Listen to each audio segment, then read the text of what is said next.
నమస్తే మిత్రులారా. మన ఛానల్లో ముఖ్యమైన వార్తలతో పాటు అనేక అంశాల మీద లోతుగా సమగ్రంగా విశ్లేషణ చేసి అందిస్తున్నాం వీడియోలు. ఆ వీడియోస్ని యూట్యూబ్ ద్వారా మీకు అందిస్తున్నాం కాబట్టి మన ఛానల్లో కంటెంట్ మీకు నచ్చితే మన ఛానల్ని కొత్తగా చూస్తున్న వాళ్ళు సబ్స్క్రైబ్ చేసుకోవడంతో పాటు మీ బంధువులు మీ ఫ్రెండ్స్ ద్వారా కూడా సబ్స్క్రైబ్ చేయించి అట్లాగే కామెంట్స్ చేయండి. కింద ఆ వీడియో మీద అభిప్రాయాన్ని కింద కామెంట్ రూపంలో తెలియజేయడంతో పాటు వీళ్ళని ఎక్కువ మందికి షేర్ చేసి మన వీడియోని అట్లాగే లైక్ చేయండి. గత వైసీపీ ప్రభుత్వంలో తిరుమల తిరుపతి దేవస్థానాన్ని సర్వనాశనం చేసే పనిలో పడ్డారు వాళ్ళంతా. గత వైసీపీ ప్రభుత్వం హయాంలో, జగన్ సర్కార్లో అప్పట్లో ఉన్న వైవి సుబ్బారెడ్డి కానీ, లేదా ఆయన తర్వాత వచ్చిన భూమన కరుణాకర్ రెడ్డి గారు కానీ, వీళ్ళిద్దరూ చైర్మన్గా ఉన్న సమయంలో తిరుమల టీటీడీ ఏదైతే ఉందో చాలా వరకు దెబ్బతిందనే చెప్పుకోవాలి. అసలు మనం నడిచి వెళ్ళే దారులు చూసుకుంటే ఒకప్పుడు నడిచి కింద నుంచి పైన కొండ మీదకి వెళ్తుంటే ఏడుకొండల వారి నామాలు వినపడుతుండేవి. అవి చదువుకుంటూ వింటూ హాయిగా వెళ్తుండేవాళ్ళు. వెళ్తున్నామని బాధ కూడా వాళ్ళకి అనిపించేది కాదు. అంత మెట్లు ఎక్కుతున్నాము స్టెయిన్ కూడా ఫీల్ అయ్యేవాళ్ళు కాదు, వెళ్ళేవాళ్ళు. అయితే ఈ గత వైసీపీ గవర్నమెంట్లో వీళ్ళు చైర్మన్గా ఉన్న సమయంలో వాటిని మొత్తాన్ని తీసేశారు. తిరుపతి లడ్డు కల్తీ, ఆ ఫుడ్ బాగలేదు, అక్కడ జరిగే అన్నదాన సత్రాలు ఏదైతే సత్రాల్లో పెట్టే అన్నదానం ఏదైతే జరిగిద్దో తిరుమలలో అది బాగలేదు. అంత సర్వనాశనం చేసే పనిలోనే ఉన్నారు అప్పుడు.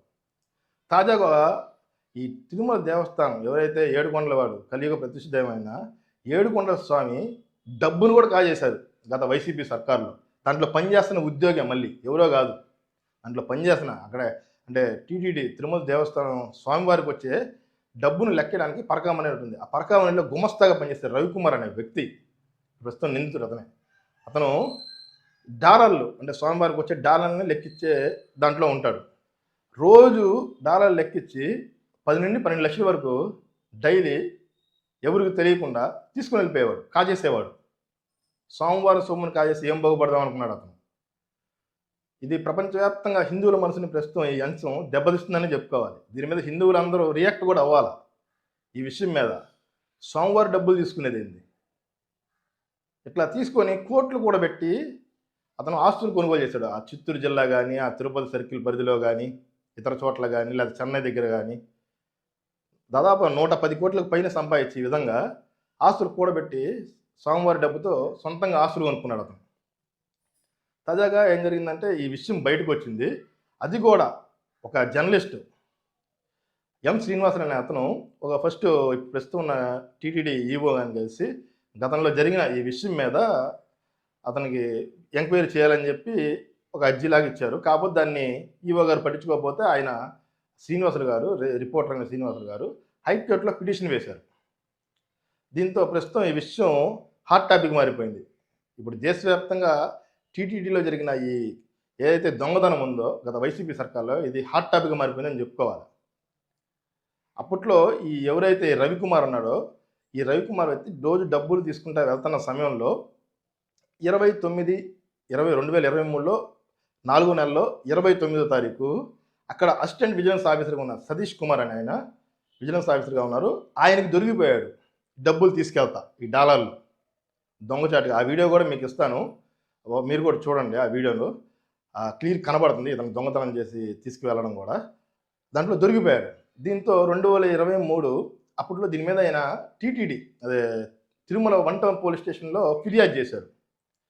ఫిర్యాదు చేసిన తర్వాత ఏం జరిగిందంటే ఈ వైసీపీలో ఉన్న కొంతమంది పెద్దలు అంటే బోర్డు సభ్యులు కానీ, లేకపోతే వైసీపీలో ఉన్న రాష్ట్ర స్థాయి నాయకులు కానీ, జిల్లా స్థాయి నాయకులు కానీ, ఎవరైనా కానీ కొంతమంది పెద్దలు కలిసి 2023 సెప్టెంబర్ 9న ఈ రవికుమార్ మీద ఏదైతే కంప్లైంట్ చేశారో assistant vigilance officer Satish Kumar గారు చేశారు కదా, ఆ సతీష్ కుమార్ గారి మీద భారీగా ఒత్తిడి తెచ్చి నేను చెప్పినట్టు 2023 సెప్టెంబర్ 9న లోక్ అదాలత్ ఏదైతే జరిగిద్దో ఆ లోక్ అదాలత్లో ఈ కేసు మీద రాజీ చేయించారు. లోక్ అదాలత్ ఎలా పనిచేస్తుందంటే అక్కడ రాజీ చేయడం కోసమే ఆ సంస్థ ఏర్పాటైంది. దాన్ని ఆ వింగ్ ఏర్పాటు చేశారు. దాంట్లో ఏంటంటే ఏ కేసునైనా రాజీ చేస్తారు. ఆ క్రమంలోనే ఇతని మీద రవికుమార్ మీద రాజీ చేయించారు కేసు లేకుండా. చేసిన తర్వాత ఇది బ్యాక్గ్రౌండ్లో ఏం జరిగిందంటే ఎవరైతే ఒత్తిడి తీసుకొచ్చి చేశారో వాళ్ళు కొంత డబ్బునేమో స్వామిగారి దగ్గర నుంచి దోచుకున్న డబ్బులు కొంత స్వామిగారికి మళ్ళీ ఇప్పించి మిగతా డబ్బును ఏం చేశారంటే, నువ్వు కొంత ఇచ్చావు డబ్బులు, నువ్వు సంపాదించిన వాటిలో అదే స్వామివారి దగ్గర నుంచి కాజేసిన డబ్బులు కొంత స్వామివారికి తిరిగి చెల్లించావు.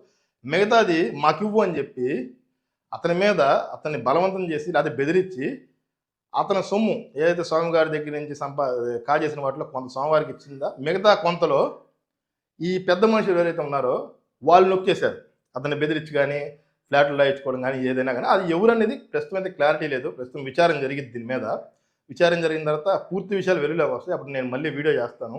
వీళ్ళందరినీ అరెస్ట్ చేయాలి కూడా. వీళ్ళ మీద సీరియస్ యాక్షన్ తీసుకోవాలా. ప్రభుత్వ వ్యాప్తంగా హిందువులందరూ కలియుగ దేవుడిగా పూజించే స్వామివారి సొమ్మిని కాజేస్తే వాళ్ళ మీద చర్యలు తీసుకోకుండా, కఠిన చర్యలు తీసుకోకుండా అతనితో కుమ్మక్కై పెట్టిన కేసును కూడా తొలగించి కొంత డబ్బులు స్వామివారికి ఏపించి మిగతా సొమ్ముని వాళ్ళు కాజేశారంటే వాళ్ళు ఏ స్థాయిలో దుర్మార్గులు, నీచులు, నికృష్ట అనుకోవాలి. అది ఏ పార్టీకి సంబంధించిన వాళ్ళ అయితే వైసీపీ వాళ్ళే చేశారని చెప్పి మనకైతే సమాచారం ఉంటుంది. ఎవరైనా కానీ అసలు వాళ్ళని ఏ విధంగా శిక్షించాలి? స్వామివారే శిక్షిస్తారు తర్వాత అయినా కానీ. ప్రస్తుతం ఏంటంటే ఇది హైకోర్టులో ఏదైతే ఈ గతంలో రాజీ చేశారో దాన్ని ప్రస్తుతం హైకోర్టు సస్పెండ్ చేసింది. ఆ తీర్పుని లోక్ అదాలత్ ఏదైతే గతంలో రాజీ చేసిందో ఆ తీర్పుని సస్పెండ్ చేసింది. దీని మీద విచారణ చేయబడుతుంది. ప్రభుత్వం ఏం చేయాలంటే దీని మీద తక్షణం సిట్ కానీ సిఐడి కానీ ఇచ్చి పూర్తిగా లోతుగా ఎవరున్నా వాళ్ళని బయటికి తీసుకొచ్చే విధంగా విచారణ జరిపించాలా.